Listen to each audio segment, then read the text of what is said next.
Pues mi historia es como muy típica, tampoco voy a contar nada fuera de lo normal. De hecho, sigue un patrón muy común, que es que con 26 años, y eso que estaba recién casada, por fin empezaba un poco a buscar estabilizar mi vida, sobre todo la emocional y la sexual, ya apostando por un hombre y recién casados, pero es verdad que en una auténtica crisis de pareja, pues yo me quedé embarazada.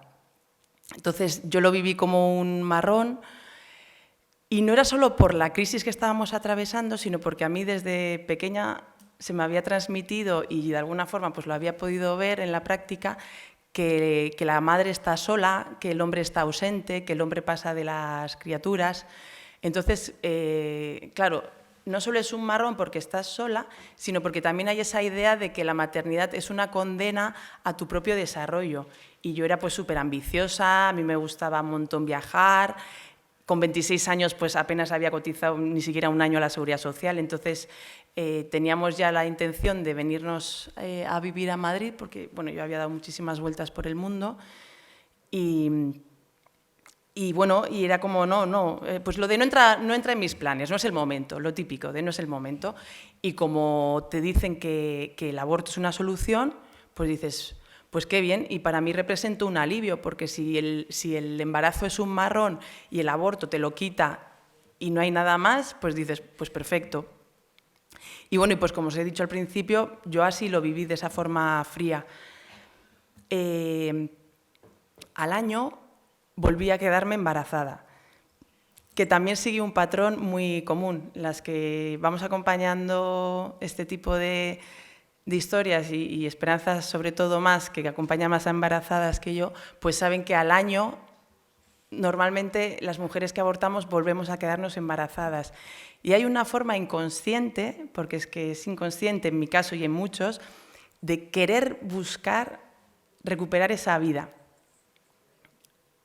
Porque dentro de nosotras, más allá de la propia conciencia, pasan un montón de cosas y la maternidad es algo que se despierta desde el momento de la concepción. Entonces, hay algo dentro de ti, aunque no seas consciente, que está ansioso y anheloso por recuperar ese proceso que había empezado con la propia concepción.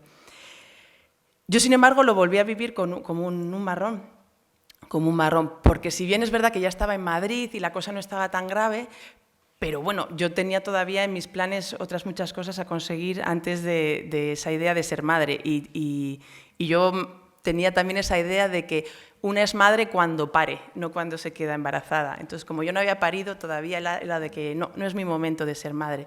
Sin embargo, yo me había hecho, porque yo desde mi soledad, ¿no? Digamos, me buscaba entender la vida. Y una de las teorías que me había sacado, entre otras muchas, era que las mujeres, el cartucho del aborto lo tenemos, pero solo tenemos uno. Y yo ya lo había gastado. Entonces yo decía, ostras, pues yo ya he gastado el cartucho del aborto, digo, un segundo, igual sí que me va a destrozar el aparato reproductor y yo sí tengo ilusión de ser madre, pero a la vez yo sentía un gran conflicto con ese embarazo. Entonces, en esas estaba, cuando yo ya había empezado terapia con Adolfo Herrero, no por esto, sino por unos vértigos que me venían dando desde la universidad, y aunque me habían diagnosticado síndrome de Meniere y un montón de cosas a nivel físico, yo sabía que había otro componente que, como ha dicho aquí el médico, no, pues era psicológico. Y básicamente lo que me vino a decir, porque se me acabaron los vértigos, nada más comprender que lo que me pasaba era que estaba profundamente sola. Y no era nada evidente porque yo tenía una agenda social súper activa y súper repleta y esto todo el día de fiesta, drogas, amigos y de todo. Pero en lo profundo claramente estaba súper sola. Entonces fui a terapia con él y cuando le dije que estaba embarazada me dio la enhorabuena. A mí eso me rompía los esquemas. Entonces él ya vio que yo no lo estaba celebrando. Y entonces lo primero me hizo entender que cuando una mujer está embarazada, pues que lo que lleva en su vientre es la vida de su hijo, que la vida es sagrada. Y sobre todo para mí lo más fundamental y más impactante fue cuando, mirándome a los ojos, me dijo: Leire, deja de destruir y ponte a construir. Entonces yo con esa frase pude entender toda esa deriva, ¿no?, desde la adolescencia de destrucción, que estaba basada en lo que os he dicho de ese sexo sin amor y muchísimas drogas. Y por otro lado, esa nueva oportunidad que se me abría y que me hacía muchísima ilusión, y lo conecté enseguida, decir, qué bonito ser madre, qué bonito poder atesorar todo lo bonito que tiene esta vida para poder ofrecérselo al hijo, que al final es como el impulso natural que tiene una madre, ¿no? Atesorar lo mejor para ofrecérselo al hijo que espera. Y así fue, y yo fui a mi primera ecografía o a mi primera revisión y recuerdo escuchar ese latido. Efectivamente, escuchar el latido de tu hijo es una pasada, o sea, yo lloraba y lloraba y lloraba de la emoción. Es verdad que, bueno, pues a colación de lo de las medidas en Castilla y León está muy bien, no es suficiente, porque muchas mujeres sí que van con la conciencia de que lo que llevan en su vientre es un hijo o una hija, pero aún así pues no ven otra salida por la amenaza que tienen en casa o por la precariedad económica, laboral o la que sea. Entonces, la conciencia está bien, pero si no se acompañan de ayudas, pues no es suficiente. Total que, bueno, yo estaba muy emocionada, lo que pasa que al tercer mes, en otra revisión, pues el médico, con muy poca sensibilidad, me vino a decir pues eso, que mi hijo ya no vivía, y tuve que enfrentar un segundo duelo que no hice. Yo simplemente me dije, fue bonito mientras duró, y fríamente seguí para adelante, como pude. Y tardé unos cuantos años en ser consciente del dolor que tenía yo por esa pérdida de mis hijos, y pude llegar a enfrentarlo porque yo había seguido con la terapia, era una terapia integral muy profunda que me hizo ir poco a poco al origen primero de quién era yo, algo tan básico como eso, ¿no? Que quién era Leire Navaridas. Y a medida que fui como resensibilizándome, pues sí que llegó ese momento de conexión con ese dolor. De hecho, fue como algo catársico. Yo sentía ahí un tubo negro, un chorro negro de dolor y dolor y dolor, al que me entregué porque me sentía con fuerza, porque me sentía acompañada. Y fue, la verdad es que muy bonito, porque muchas veces tenemos mucho miedo a conectar o a enfrentar ese trauma, porque pensamos que no vamos a poder superarlo, que nos vamos a partir, que nos vamos a morir incluso. Pero en mi experiencia os puedo decir que rendirse al dolor o al trauma es una liberación que te permite sacar ese dolor retenido, que además siempre se va a manifestar en algo físico. Pues al principio la soledad en vértigos, posteriormente esto también se me manifestó en un quiste en el ovario, que me tuvieron que quitar, ovario incluido. Entonces, bueno, pues que los traumas se pueden superar, y en mi caso, pues cuando salió todo ese dolor, lo que finalmente vino es lo que hay debajo de todo, que es el amor, y yo pude vivir muy profundamente el amor que sentía yo por mis hijos no nacidos. Fue una conexión espiritual, algo también para mí nuevo, porque yo venía... No solo era proabortista, que lo era, sino también era atea, con lo cual la dimensión espiritual era algo no solo que desconocía, sino que también negaba y rechazaba. Y en el plano espiritual, pues yo estoy totalmente vinculada a mis hijos no nacidos, los amo con locura, y me puede llegar también su amor, con lo cual yo he podido restablecer ese vínculo que nos rompen de una forma muy violenta con la IVE, pero que se puede reconstruir. Y bueno, es en eso que yo acompaño a las madres que me contactan, a volver a recuperar de una forma amorosa el vínculo con esos hijos perdidos, que no por eso tienen que estar fuera de nuestra vida, fuera de nuestra familia o fuera de nuestro corazón, sino todo lo contrario. Hay que recuperarlos, reintegrarlos, volverlos a traer aquí, a la vida. Y bueno, y finalmente pues en el 2017 con otra pareja, por supuesto, porque raramente se sostiene una pareja que ha pasado por una intervención violenta del embarazo, y yo finalmente pues conocí a un hombre que ama a la mujer, que me ama a mí, y como tal pues sabía que para mí darme un hijo era como el mayor regalo que me podía hacer. Y bueno, y tengo a mi tercer hijo, Lander, que ha venido a mostrarme que efectivamente la maternidad es pues yo de lo más maravilloso que he vivido, me tiene totalmente enamorada, me encanta ser su madre, y me encanta la oportunidad que me ha ofrecido de vivir en el amor incondicional, recuperar toda esa sensibilidad y ponerla al servicio de su desarrollo, de su crecimiento, desde mi más profundo respeto, porque bueno, al final incluso los hermanos que no han nacido pues han venido a mostrarme a mí el valor de la vida, y ese respeto máximo que tengo yo por la vida pues es algo que se está llevando Lander y todos los niños y niñas que yo me encuentro, porque todos se merecen ese profundo respeto. Y con esto pues cierro como he empezado la intervención, que es con la sensibilidad.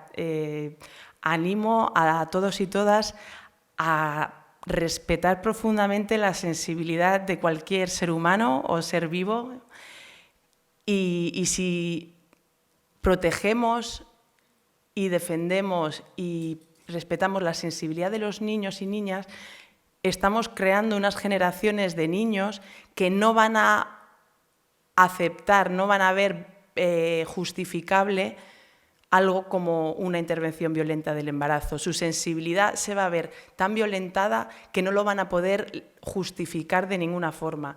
Entonces, para mí, si queremos invertir en vida, pues empecemos por respetar profundamente la sensibilidad de los niños y las niñas, y esto pasa por hablarles de una forma tierna, no gritarles, no violentarles, ni mucho menos pegarles, porque esto hará que ellos de forma natural pues defiendan la vida. Y bueno, pues yo creo que dicho esto, quería hacer una cuña, con permiso de la organización.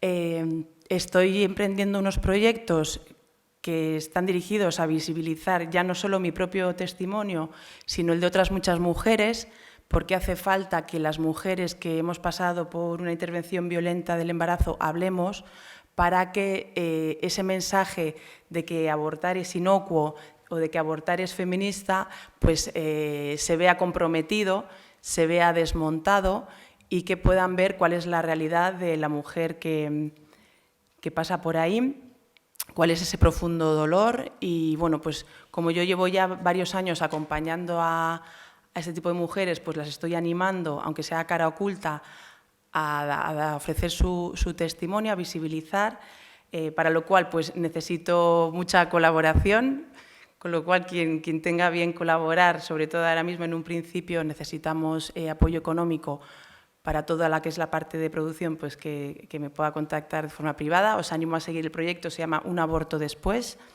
Existe ya un perfil en Instagram, que yo siempre digo que me lo soltaron como a un bebé, porque me llegaron 3 WhatsApp y me llegó el perfil y la contraseña y me dijeron que estaría en buenas manos. Y bueno, pues efectivamente lo cogí, está en mis manos, con la colaboración de algunas de las madres que acompaño, que están haciendo un trabajo muy bonito. Y bueno, pues que esto no ha hecho más que empezar, la visibilización de las consecuencias del aborto, que se acabó ya el quedarnos escondidas, que ya no aceptamos esa invisibilización, que lo de que el tabú y toda la ingeniería social que se ha gestionado hasta ahora sin muy poca resistencia, pues que le va a llegar también su fin, y que bueno, y que cuantos más apoyos tengamos, pues más rápida y más extensiva será esa visibilización. Muchísimas gracias.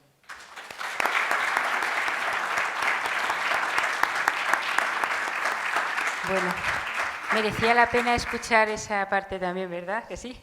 Bueno, pues, a ver, ¿quién queréis de las dos tú? Doris, pues a por ello. Te damos esta recién venida de Finlandia. Y es de Guinea, o sea, bajamos el cambio. Eso sí que es cambio climático, ¿eh? Pero bueno, que nos cuente. Pues voy a empezar. Pone Dorotea Obono y dice: vencer el bien con el mal. Gracias. Yo voy a comenzar diciéndoles que no dejen que el mal los venza. Más bien venzan el mal haciendo el bien. El libro de Romanos 12, capítulo 12, versículo 21. Digo esto porque estamos aquí todos reunidos hablando de la situación real que nos importa y nos afecta a todos. a todo el mundo en el planeta. Nos afecta a la vida humana porque es lo que mejor tenemos en el universo. Por lo tanto, cuando hablamos de las vidas humanas, tenemos que darnos cuenta de que nosotros no lo estamos apreciando. La gente habla del aborto, la gente habla de temas relacionados al aborto, como por ejemplo cuando hablamos de lo que es, digamos, el cambio de la ropa, pues no es igual. Es un tema tan grande y tan delicado que la humanidad tiene que empezar dándose cuenta que los problemas que estamos teniendo vienen de la manera que vemos todo y lo mezclamos todo. El aborto es un asesinato, porque no es un feto, es una persona, es una vida humana. Luego la gente habla de derechos, sí, pero el mismo derecho que tuviste tú a que te traigan en este mundo, tiene aquel niño al que tú, por tus propios problemas o los problemas que nosotros mismos hemos acarreado en el mundo en el que vivimos, vamos y le decimos a la persona, no, no es el mejor momento, no puedes tener un bebé, ¿quién te va a dar de comer? ¿Quién te va a pagar la casa? ¿Y cómo vas a hacer? No tienes trabajo. Pues esto no le da derecho a nadie, ir y matar a un ser inocente. Nada en el mundo se resuelve abortando, o sea, matando a un feto. Por esto es muy importante ver también los problemas que nosotros venimos a querer solucionar con más problemas. Porque cuando tenemos a nuestros hijos y luego tenemos pederastas, los tenemos en un entorno tan peligroso que luego hay violación y a través de la violación viene un feto. Y si la propia persona que ha sido violada ya es víctima, pues el feto aún más es víctima también. Y no se puede reparar ni una cosa mala haciendo otro acto malo. ¿Por qué lo digo? Porque yo estoy invitada aquí, bueno, ya está la segunda vez, porque yo sufrí una situación de violación que llegó a cabo con un embarazo y llegué embarazada, pues era muy niña, claro, yo no comprendía porque no había estado embarazada nunca. Entonces, de repente me encuentro en España con un embarazo y ¿qué va a ser de ti? ¿Y cómo vas a resolverlo?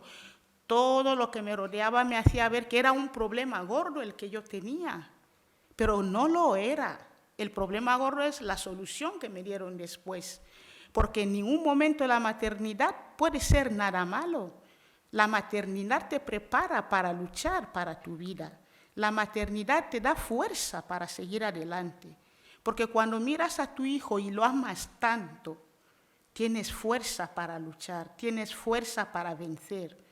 Entonces, ¿qué pasa? La gente que te rodea son los que te hacen verlo como problema. Y claro, te traen remedios que no funcionan, remedios que realmente son los que te destruyen. Porque una mujer que ha abortado no vuelve a quedar bien, queda traumatizada. Y si luego, en caso de que es un matrimonio o un novio, cuando se entera el progenitor de este bebé, si no sabía que estaba embarazada su pareja y que sí que lo estuvo y abortó, ya son 3 víctimas en uno. Entonces tenemos que concienciarnos la importancia de que cuando hablamos del tema del aborto, no hay derecho a abortar ni un ser humano, sea por violación, sea porque no se había cuidado suficientemente, sea porque, oye, es que era un rollo de una noche. Cuando se está embarazada hay que respetar la vida que llevamos dentro de nosotros, porque nadie nos abortó. Estamos aquí porque nuestros padres, nuestras madres, voy a decir, decidieron seguir adelante con su embarazo. Por eso estamos aquí. Por eso yo, por ejemplo, al llegar y por el amor y por la lucha que tuvieron mujeres valientes y que dijeron, nosotros vamos a hacer más, aunque la sociedad no nos deje medios o no nos hagan caso o nos miren como mírales y que defienden, decidieron seguir adelante y me encontré con Are Vida. A Devida le conocí en este momento tan delicado de mi vida, que estaba, primero no entendía nada, segundo de estar bien a estar con un problemón encima, porque yo veía al niño como que ¿quién me lo iba a quitar? O sea, buscaba cómo sacarme de este problema. Pero a Devida, cuando yo lo conocí, que estaban en Argüelles, me lo resolvió porque me dijo, bueno, pues quédate viviendo aquí, cuando tengas a tu hijo podrás seguir adelante, los podrás tener aquí en la guardería, oyes, lo criarás y luego tendrás que buscar trabajo y luego estas soluciones son las que valen la pena. Estas luchas son las que son las que realmente respetan la vida humana. No los que te dicen, vete ahí a abortar, vete allá, oyes, y a mí me llevaron a una clínica abortiva, que no sé si me vengan a buscar cuando diga su nombre, pero Que lo digas. pues la clínica Dator estaba dispuesta a interrumpirme el embarazo ya hasta incluso con 6 meses, y de las veces que me metían ahí, porque fui muchas veces, yo las veces que fui ahí nunca escuché el latido de mi bebé, porque no me lo dejaban escuchar y todo era que sí, que hay que quitarlo. Es que me hablaban como si yo tuviese encima algo, un tumor, precisamente. Entonces, cuando me acuerdo de esto, yo digo, Dios mío, pero ¿cómo era posible? Pero claro, no te ofrecen otra solución. Entonces, no te ofrecen otras. ¿Y cuántos años tenías? Tenía 16 años. Entonces, pues con 16 años, imagina, menor de edad, no conoce nada sobre la vida, no puede decidir nada y tienes que afrontar un aborto.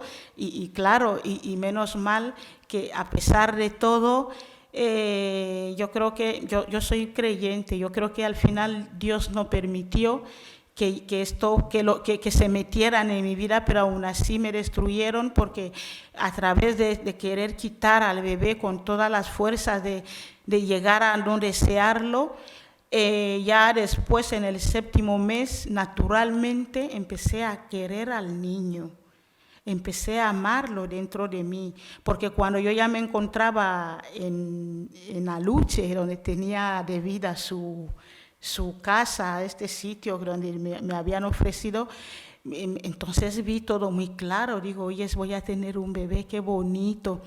Y bueno, después de todo ese tiempo, lo perdí.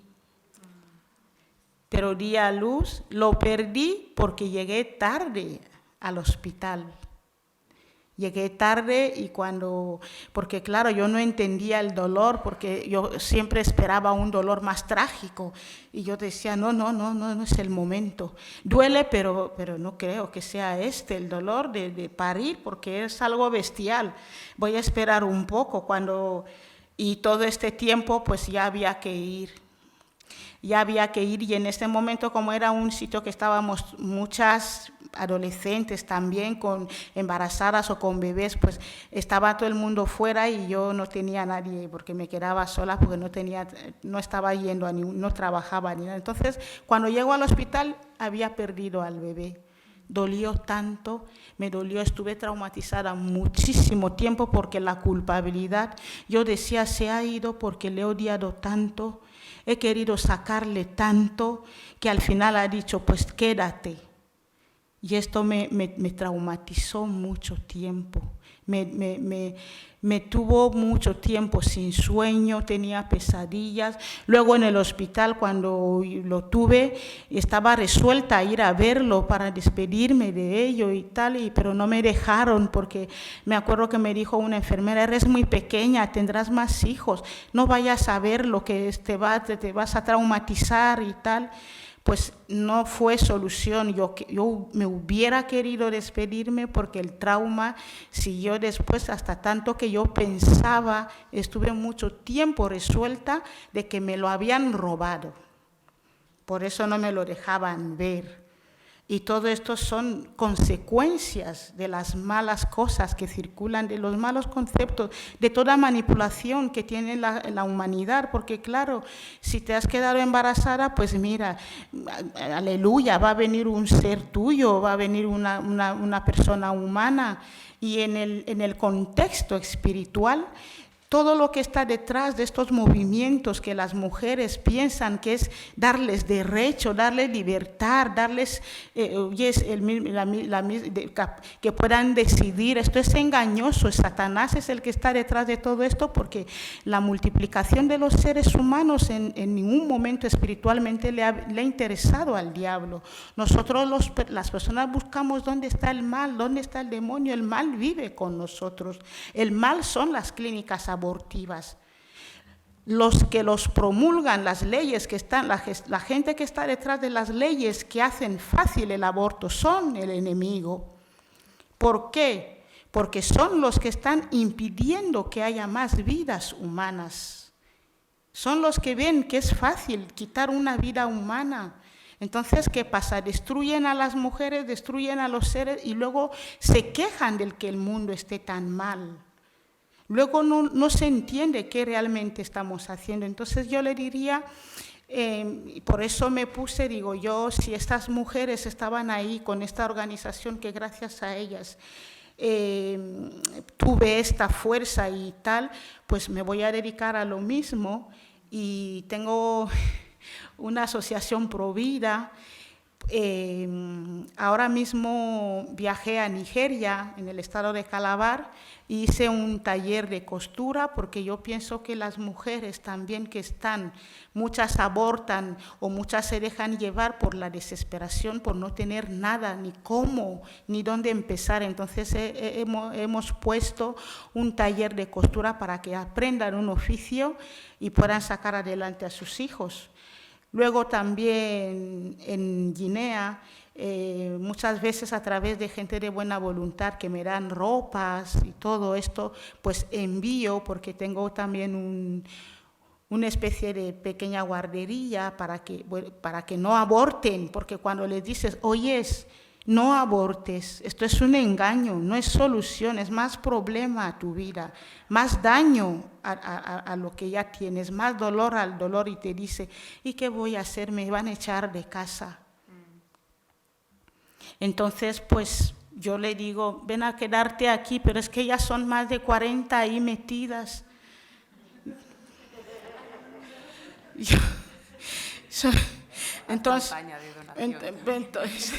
Entonces me escriben, todas las que van descubriendo me escriben de noche.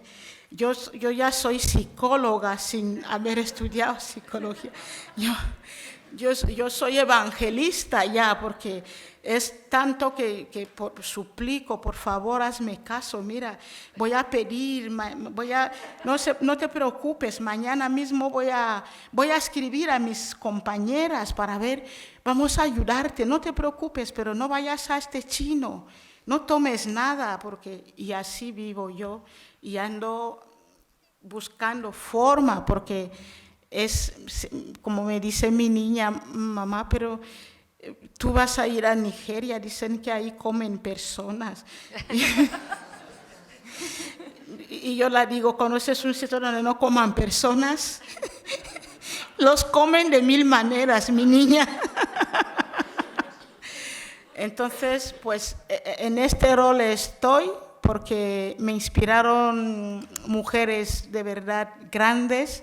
Yo diría que Dios los mandó, y desde aquí, de verdad, ojalá las asociaciones Provida, de vida, se multiplicasen por 1000 o 10.000, y ojalá, como la señora Alicia, que es la que me ayuda, en plan como que me invita a este tipo de congreso, y que yo pueda venir y escuchar y aprender y compartir, pues mira, muchísimas gracias. Y desde aquí todos somos parte, todos podemos hacer más, porque todos tenemos que actuar ante la situación en la que está la humanidad, porque los que aprueban leyes están movidos por intereses propios. Y estos intereses no nos ayudan a ninguno más, solo a ellos, y no se dan cuenta de que desde que tú mueres no te llevas nada. Entonces se están lucrando a costa de pérdidas de vidas humanas, de destruir familias, de confundir a la gente y todo esto. Y desde aquí, como dijo, para terminar, como dijo el Papa Benedicto XVI, todo el que tenga apego a cosas materiales, vida presuntuosa, situaciones de mucho dinero, que de verdad mire lo que está pasando en su corazón. Porque todo empieza en el corazón. Cuando la gente endurece su corazón, no es capaz de ver lo que está haciendo, sino que solo mira el beneficio que está detrás, solo mira el interés propio, y se meten con algo tan importante y tan puro como la vida humana. Y pueden manipularlo todo a través de sus frases, como lo ha dicho uno de los ponentes, que son frases que incluso puedes llegar a pensar que es algo normal, pues no lo es. No lo es. Es quitarle el derecho a vivir a un ser indefenso. Y tenemos que actuar todos, cada uno de los que aquí estamos y los que puedan y los que vayamos tocando las puertas, que no nos quedemos ahí callados conformándonos con estas leyes, porque de aquí a poco tiempo tendremos una humanidad sin personas, no sé ni cómo decirlo. Doris, un minuto, porque vamos un poquito mal de tiempo. Dinos solo, es que has dicho, no vayas a ese chino. Explica eso un momento. Dime. Has dicho, no vayas a ese chino.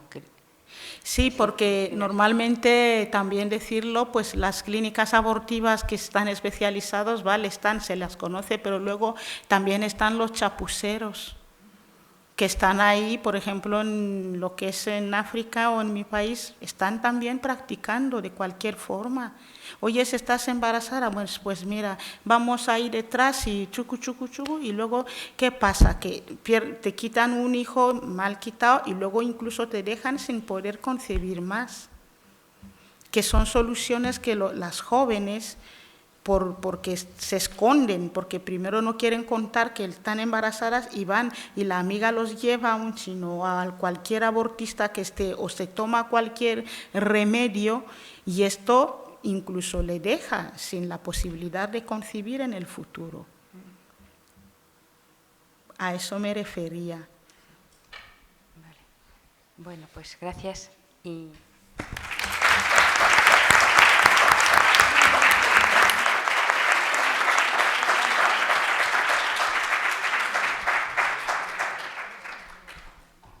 Tu turno, Carla. Siéntate. Bueno, Dorotea y Leire, gracias por este baño de realidad. O sea, vuestra situación, vuestra realidad, vuestra historia es muy diferente a la mía, pero creo que todo este congreso va muy enfocado a pues eso, ponernos las gafas de la realidad, ¿no? Porque parece como que la sociedad, bueno, parece no, es así, ¿no? O sea, como que da la espalda a la realidad, ¿no? Da la espalda a ver la verdad de las cosas, a ir a la raíz, ¿no? Esa profundidad de la que hablaba María, que tanta falta hace, ¿no? Entonces, bueno, mi historia, yo soy Carla, tengo 26 años y mi historia con el aborto es bastante diferente a la historia que ellas han contado. Pero os cuento un poco de dónde viene todo y así de entrada os digo que yo era pro aborto y además lo defendía pues a capa y espada, ¿no? Hasta que en un momento pues tuve la suerte de que se me pusieron las gafas de la realidad, ¿no? Entonces, para que os hagáis una idea, yo en realidad estoy aquí gracias en primer lugar a mi abuela, que cuando se quedó embarazada de mi madre, no sé de cuántos meses exactamente estaba, la tuvieron que operar a corazón abierto. Entonces, en ese momento, eso era en el 64, le dijeron que debían abortarle a mi madre, porque si no abortaban a mi madre ya no iba a sobrevivir la operación, no iban a sobrevivir ni mi abuela ni mi madre. Entonces mi abuela, que es una señora era una señora así muy fuerte, pues dijo que ni hablar, ¿no? Que si morían, morían las dos. Entonces, pues la operación fenomenal, mi abuela murió el año pasado, o sea, con 80 y pico años, y mi madre, pues feliz de la vida, ¿no? Entonces nació y súper bien. O sea, que eso es como, pues eso, que gracias a una mujer valiente que en ese momento, pues porque no le dio la gana, no le hizo caso al médico, pues yo puedo estar hoy aquí, ¿no? Entonces, aparte de eso, contaros que yo vengo de una familia que es maravillosa, mis padres son encantadores, pero es verdad que no se plantean muchas cosas y son los típicos que son súper buenos, pero buenísimos, muy inocentes, y si el médico te dice algo, pues lo haces, ¿no? Entonces, cuando mi madre se quedó embarazada de mí, le propusieron hacerse la amniocentesis y ya el ginecólogo le dijo, claro, te haces la amniocentesis porque si hay algún problema estamos a tiempo de abortar a tu hijo, tu hija. Entonces me hicieron la amniocentesis y gracias a Dios no tenía en ese momento pues muchas complicaciones, entonces pues vine yo, que a veces pienso y digo, madre mía, si mi madre llega a saber el carácter que yo tengo ahora de mayor, o sea, a saber lo que le hubiese dicho el ginecólogo, ¿no? Pero más allá de eso, yo fui creciendo, fui a un colegio que bueno, para que os hagáis una idea, yo creo que lo puedo definir como ateo. Y en mi colegio, en segundo de eso, teníamos una asignatura obligatoria que era sexualidad. Esa asignatura se llama sexualidad, pero en realidad más que sexualidad, bueno, no sé cómo la llamaría, la verdad. Pero allí incluso nos explicaban pues los métodos no solo anticonceptivos, sino que incluso el aborto se planteaba como un método anticonceptivo más. Entonces, mi idea siempre del aborto era literal un método anticonceptivo. Entonces, pues en mi entorno todo había sido muy prematuro, ¿no?, en estos ámbitos, y además, para que os hagáis una idea, yo en ese momento, mi serie favorita del mundo y que además veía con mi madre y mi hermana, era una serie que se hizo muy famosa, que era Sexo en Nueva York, y tiene algún capítulo donde además tratan este tema, pero lo tratan desde una frivolidad increíble, ¿no? Entonces, pues eso, ¿no?, bajo la idea de que la maternidad, lo que ha dicho Leire, ¿no?, es un freno para el desarrollo de la mujer, pues mi idea era, yo quería ser como una de esas de Sexo en Nueva York, ¿no? O sea, desarrollarme profesionalmente, que mis amigas hicieran lo mismo y vivir en ese mundo frívolo pero muy seductor, donde la mujer era libre sin ningún tipo de, pues eso, de vinculación o algo que no le apeteciese y que le pudiese frenar en ese ideal tan súper noble que tenía, ¿no? Entonces, en ese contexto donde yo ya empiezo a salir de fiesta con mis amigas del colegio, pues en 2 ocasiones amigas mías pues conciben y yo soy la primera que apoyo a mis amigas para que o tomen la píldora del día después o incluso yo acompañando a una de mis amigas a abortar, ¿no? Pero yo feliz, o sea, como una cuestión que, bueno, pues qué buena amiga soy, por supuesto, o sea, esta tontería es un anticonceptivo más, ¿no?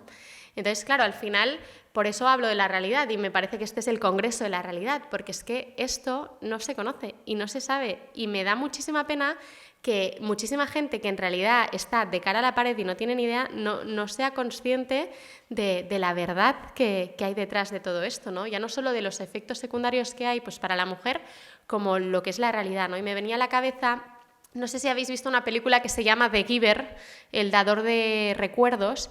Es una película muy provida y pensaba, hay una escena donde se ve como, bueno, un bebé llora más de la cuenta y le ponen una inyección pues para que el bebé pues, se vaya, ¿no?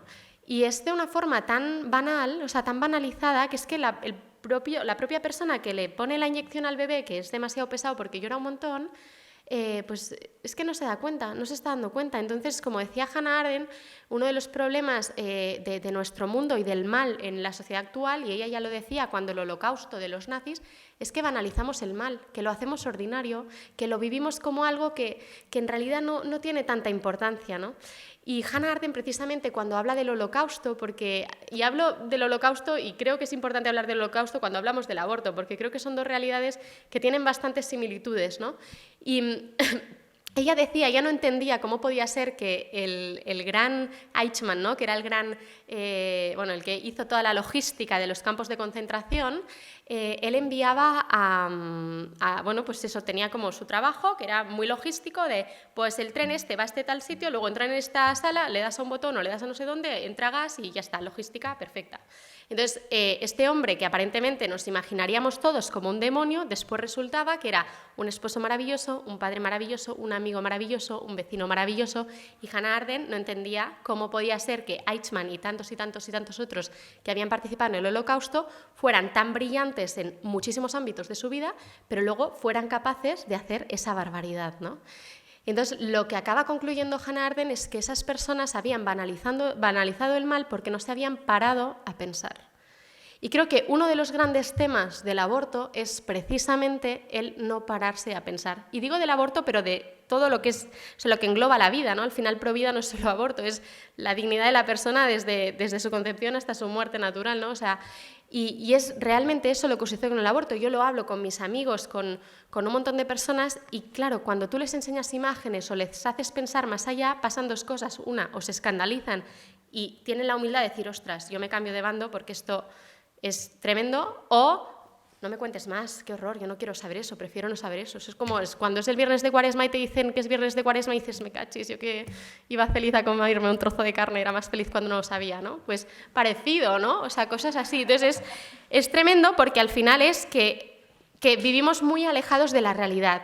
Y entonces, una de las cosas que yo creo que pasa es que cuando vamos banalizando pues todas estas situaciones, toda la violencia, todas estas cosas que en el fondo de nuestro corazón sabemos que nos desligan de nuestra propia naturaleza, es que perdemos la capacidad de ver la vida desde su dimensión integral, ¿no? Hay algo que es bastante, o sea, creo que todo el ser humano desde siempre ha sido consciente de que, o sea, yo soy capaz de las cosas más horribles del mundo, ¿no? Y creo que todos los que estamos aquí tenemos la concepción de que todo ser humano es capaz de las cosas más horribles del mundo. Sin embargo, si nos quedamos ahí, pues evidentemente nuestra realidad y nuestra existencia, joder, pues que no tiene sentido. Entonces es normal lo que se dice, ¿no? Si nos quedamos ahí, lo que se dice de no, yo es que no tengo hijos porque soy súper, o sea, me doy cuenta de que el ser humano es una lacra para la sociedad, ¿no? Es una lacra para el mundo. Mira cuántas cosas malas, cuántas guerras, cuántas nos destrozamos el planeta, los ecosistemas, o sea, el ser humano mejor que desaparezca, ¿no? Pero si te quedas ahí, en esa visión del ser humano tan parcial, te pierdes la otra parte, ¿no? O sea, la parte donde el ser humano es capaz de reconducir su corazón, es capaz de hacer cosas maravillosas para el otro, ¿no? O sea, Aristóteles decía, ¿no?, que los estados, la política, nace por amistad entre humanos. O sea, somos capaces de cosas maravillosas. Y cuando tú eres consciente de que en tu naturaleza están estas dos partes, te asombras de ti mismo. ¿Y cómo no te vas a asombrar de la vida en mayúsculas? Y el asombro es lo único que nos permite ponernos las gafas de la realidad, ¿no? O sea, creo que falta realidad porque falta asombro, falta ver la verdad de quién es el ser humano. Y entonces, en línea de esto, hablabas también de la sexualidad desvinculada del amor. Entonces, uno de los grandes temas que, claro, lo he ido viendo con los años y por experiencias de amigas, o sea, hay una gran crisis antropológica. O sea, evidentemente estamos en una lucha espiritual, pero también antropológica. Y es un drama ver cómo el aborto o los anticonceptivos se conciben como algo que me quita de un defecto de la sexualidad, ¿no? Como que la maternidad o el concebir es un defecto, ¿no?, pues que está ahí de la sexualidad, cuando en realidad el gran drama aquí es que no conocemos nuestra identidad. O sea, hay una gran crisis de identidad. Y muchas veces esta gran crisis de identidad viene no solo porque no nos hayan contado quiénes somos nosotros como personas, a mí nunca me lo habían contado. O sea, en el colegio ni en mi casa me habían dicho quién era Carla y cuál era el sentido de mi vida, ni por qué yo tenía esos anhelos en el corazón, nada de nada.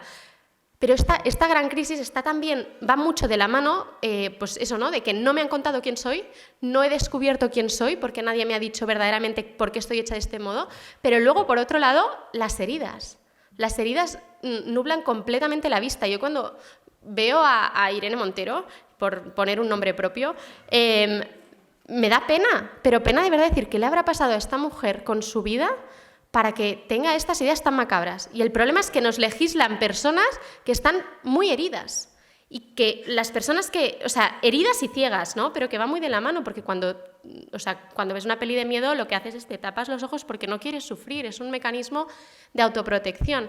Entonces hace falta muchísimo trabajo de sanación, de verdad. O sea, yo os escuchaba a vosotros y pensaba, chapó. O sea, chapó, de haber sufrido de esta forma, haber sabido acoger vuestra realidad y decir, pues tiro para adelante con esta realidad, ¿no? Bajo esta idea de, si yo tengo una realidad, si a mí se me han confiado unas situaciones, unas personas, unas realidades en mi vida, es porque no existe nadie mejor que yo para custodiar estas realidades, ¿no? Ya sea, pues, un hijo, ya sea, pues, mi jefe que me cae fatal, ya sea, o sea, no tengo jefe, o sea, me cae genial mi jefa, es maravillosa, ¿eh?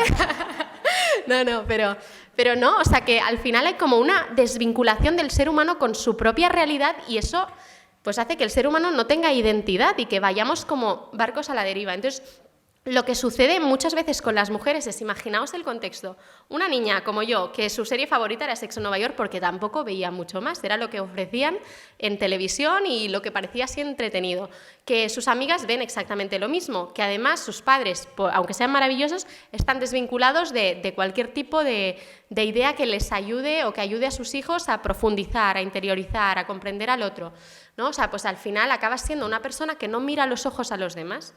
Y si tú no miras a los ojos a los demás con sinceridad y tampoco a ti mismo, pues por mucho que hablen hoy en día de autoestima, hay una verdadera falta de autoestima, porque hay una verdadera falta de conocer quién eres tú en verdad. Y como mujer eso pasa muchísimo. O sea, al final, ¿cuántas y cuántas mujeres, pues eso, desconocen el verdadero sentido de su sexualidad, de su cuerpo, de su alma, de sus relaciones? Y ese es el gran tema, ¿no? Y ahí creo que hay que hacer un gran trabajo de educación, y no sé quién lo decía antes, ¿no? Pero que es súper importante tocar corazón por corazón. O sea, no es que el aborto tenga que ser ilegal o la eutanasia tenga que ser ilegal, es que tiene que ser impensable, ¿no? Cuando tuve la oportunidad de estar unos meses cuidando a mi abuelo que se estaba muriendo, porque, bueno, pues dejé el trabajo porque mi abuelo es el mejor, entonces pues me dediqué a cuidarle full time, o sea, de todo el día, pues me di cuenta de que no hay nada en el mundo que te pueda hacer más feliz que mirar a los ojos a otro, intentar darle, pues bajarle todo aquello que tú sabes que se merece, ¿no? Que es, pues eso, pues todo lo bueno del mundo. Y eso, ¿no? O sea, que creo que hay que poner en valor a los más indefensos desde los pequeños hasta los más mayores, pero sobre todo educar en esa volver a mirar a los ojos a uno mismo y a los demás, ¿no? Porque dicen, ¿no?, que los ojos son el espejo del alma, ¿no? Y el alma en el fondo nos revela, ¿no?, quiénes somos en verdad. Y en ese cruce de miradas, pues las almas se tocan y gracias a que yo miro a otro, me sé amado, me sé comprendido, lo que hablamos antes, puedo redescubrir un poco quién soy yo y cuál es el valor de mi vida. Porque la mayoría de personas, yo creo, que están en contra de la vida, son personas que también están en contra de la suya, que igual hablan de autoestima, pero hablan de ego, no de autoestima. La autoestima verdadera es la que te hace también amar tu vida y la de los demás. Entonces creo que uno de los grandes dramas es esto, ¿no? Hay una verdadera falta de amor a uno mismo. Y bueno, y también quería mencionar lo que ha sucedido últimamente con Paris Hilton, que no sé si lo habéis visto, que además he visto en redes sociales que bastantes personas lo compartían a modo gracioso, ¿no? A modo, mira, esta como tiene mucho dinero y tal, no sé cuántos, pues todo hombres y no quiere hombres y tal. O sea, sí, Paris Hilton la conocéis, ¿no? Pues mejor, quien no la conoce es mi ídolo, pues mucha suerte, o sea, qué bien que no le conozcas. Nada, es una persona porque, o sea, es una mujer muy mediática, o bueno, fue muy mediática hace unos años, que es la hija de los hoteles Hilton. La hija del dueño de los hoteles Hilton. Es una persona que tiene muchísimo dinero y que vive pues, en un mundo lamentablemente muy frívolo. Entonces, ha tenido mala suerte en el amor y ha decidido hacerse fecundación in vitro. Ha hecho fecundación in vitro, congelación de óvulos, ¿no? ¿Ha sido? No, o sea, bueno, es que no sé muy bien cómo ha sido, pero bueno, que de sus óvulos los han fecundado, eso sí, in vitro, claro. Entonces, 20 óvulos han sido fecundados y los 20 han sido varones. Entonces, claro, ya quiere una niña, entonces estos 20 óvulos están ahí en stand-by, que seguramente acabarán pues, desechándose, ¿no? Entonces, es muy fuerte pensar, y además es que he visto en Instagram historias de personas que conozco riéndose de eso, ¿no? Como banalizándolo, como haciéndolo como, bueno, pues mira qué anecdótico. Y no es una anécdota, creo que realmente falta ver la realidad, o sea, concebir que eso son vidas humanas. Y otra vez volviendo al in vitro, o sea, al in vitro, a la idea de sexualidad y antropología, ¿no? De hecho, estamos en marcha y es una maravilla, ¿no? pero volver a poner en valor la sexualidad vivida en el entorno en el que debe ser vivida. O sea, porque es algo maravilloso, es un regalo que tenemos que es precioso, y la vida es esa culminación del amor entre dos personas que bueno, es que es una maravilla. Entonces, cuando se frivoliza todo, se banaliza todo, igual aquí patino, pero no me extraña ver que haya tantas depresiones, tantas personas que se sienten desoladas y desamparadas, ¿no? Cuando el mundo te está evocando a esto, a que concibas la identidad en base a tus heridas, no en base a quién eres tú en verdad, ¿no? Entonces, bueno, yo quería transmitiros eso, que no es nada que sea nuevo. Y luego también animaros, por un poco la parte que me toca, que consumamos, intentemos como revalorizar y compartir ese contenido audiovisual que puede hacer bien, ¿no? Porque al final estamos todo el día o con el móvil o con televisión, ordenadores, y creo que lo que vemos, lo que consumimos, tiene un poder muy grande de transformar nuestra percepción. Y no solo la nuestra, sino de personas que también tienen en el fondo ese anhelo de conocer la verdad y la realidad de las cosas. Entonces, que todo este contenido audiovisual que podemos, ya sea a través de cine, de series, que veamos que tiene valor, que lo intentamos compartir a esas personas, porque muchas veces tiene una fuerza tremenda y nos puede hacer pues, intuir que la vida va mucho más allá de lo que mis heridas me dictan o lo de que el mundo quiera, ¿no? Así que nada, muchas gracias por escuchar.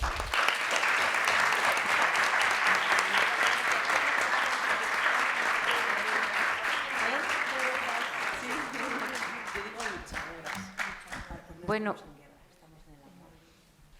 pues muchísimas gracias a las tres. Bueno, Carla es influencer, no lo ha dicho, pero lo decimos aquí, y fijaos, influye, ¿eh? Y para bien. A las tres sois súper valientes. Son además, yo creo que un signo de esperanza.